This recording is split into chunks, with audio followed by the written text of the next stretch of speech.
साथियों नमस्कार। मैं कमलेश्वर सिंह फिर आपके सामने एक बार आ गया हूं।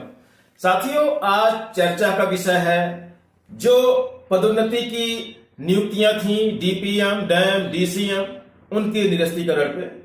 और विशेष चर्चा यह है कि यदि छोटा कर्मचारी होता है तो उस पे सारे अधिकारी हावी हो जाते हैं, यहां तक कि ब्लॉक का बीपीएम भी अपने आप को मिशन डायरेक्टर से कम नहीं समझता।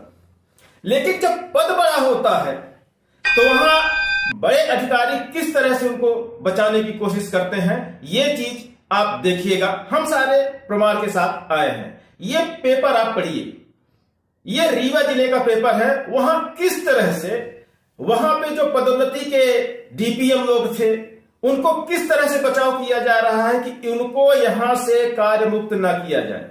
लेकिन हम सभी सीएमएचओ महोदय, जिला चिकित्सा अधिकारी जितने भी हैं, हम सबसे विनम्र निवेदन कर रहे हैं। अब विनम्र निवेदन यह कर रहे हैं कि शासन का जो नियम होता है, नियम के तहत यदि किसी पत्र में तत्काल शब्द का उपयोग किया जाता है, उसका मतलब होता है कि 3 दिवस के अंदर उनको वहां से रिलीव कर दिया जाए। अब 3 दिवस के अंदर ही रिलीव किए गए कर्मचारियों को ज्वाइनिंग भी अपनी ज्वाइनिंग की जगह में देनी होती है। यह तत्काल शब्द का मतलब होता है। यदि तत्काल शब्द नहीं होता तो ऐसी दशा में 7 दिन का कार्यावधि उनको दी जाती है, कार्य मुक्ति से ज्वाइनिंग तक की। तो सभी सीएमएचओ महोदय से मेरी विनम्र प्रार्थना है कि जो पद अब खत्म कर दिए गए हैं, शासन ने आदेश दे दिया है, उनको तत्काल कार्य मुक्त करें। नहीं तो उनके साथ क्या घटना होगी और मुख्य चिकित्सा और स्वास्थ्य अधिकारी जो हैं उनके साथ क्या घटना होगी, ये हम आपको बताए दे रहे हैं। तो सबसे पहले उन कर्मचारियों पे क्या दिक्कत आ सकती है ये हम आपको बता दें। सबसे पहले हम ये बताना चाहेंगे आपको कि ये जो नियुक्तियां भर्ती जो ये कैंसिल हुई है पदोन्नति की, दरअसल ये आम स्तर से कैंसिल नहीं की गई है। ये आप देखिए बगल में एक पेपर है, इसमें क्या लिखा हुआ, अच्छे से पढ़िएगा इसको। दरअसल ये गलत तरीके से भर्ती की गई थी, तो मैंने इस पर पिटीशन दायर की थी कि ये गलत तरीके की जो पदोन्नति दी गई है इसको तत्काल रोका जाए। और हाई कोर्ट जबलपुर ने इसको पूरी भर्ती प्रक्रिया को अपने अधीन कर लिया था।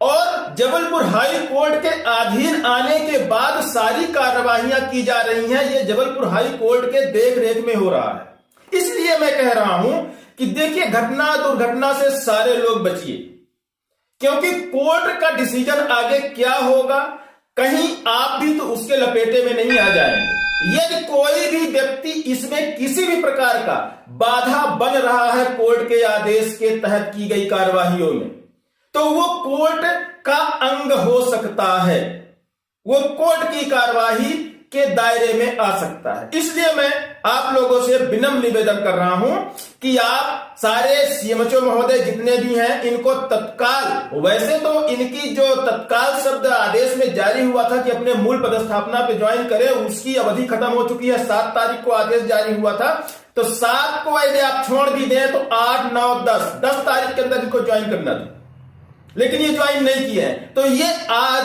8वें, 9, 11वें तारीख से तो इनकी अनुपस्थिति दर्ज होना प्रारंभ हो गई। वो कैसे होगा ये भी हम आपको बता दें।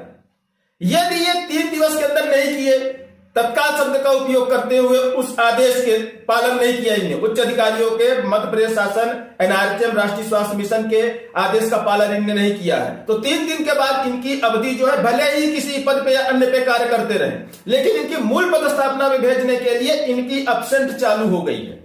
और 7 दिन अधिकतम, अभी 4 दिन इनको मौका मिल सकता है, वो भी बतौर छुट्टी के।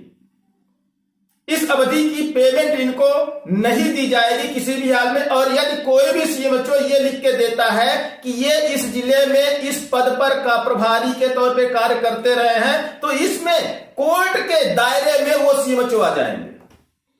क्योंकि जब आपको आदेश भोपाल से जारी हुआ है उनको कार्य मुक्त करने का और उनको अपने पद पे जाने का, वापस लौटने का, तो किसी भी सीएमएचओ के पास यह अधिकार नहीं रह जाता है कि उनको उस जिले का प्रभारी बनाया जा सके, क्योंकि वो जो पद हैं, जो प्रभारी गए थे, दरअसल वो अपने पूर्व सीएमएचओ के अंडर में उस आदेश के तहत आ चुके हैं। तो ये रहा दोनों की स्थिति। अब साथ में फिर कर्मचारी की स्थिति एक और बनती है कि यदि लगातार ये इनकी सेवाएं जो पदोन्नति होके अन्य जिलों में कर्मचारी गए हैं, यदि ये 30 दिन लगातार, यानी 7 तारीख जिस दिन से आदेश जारी हुआ है, 30 दिन तक लगातार यदि ये अपने मूल पदस्थापना पे नहीं लौटते हैं और वहां उपस्थिति नहीं देते हैं और वहां से गैर हाजिर रहते हैं, तो आचार मैनुअल की कंडिका 2 के तहत इनकी कार्यवाही कर दी जा सकती है और इनको पद से बिना सूचना के गायब रहने पर इनकी सेवा समाप्ति का आदेश जारी किया जा सकता है। अतः मुझे इन सब लोगों से भी जो पदोन्नति पे व्यक्ति गए थे वो जितना जल्दी हो सके अपने मूल पदस्थापना पे आ जाएं।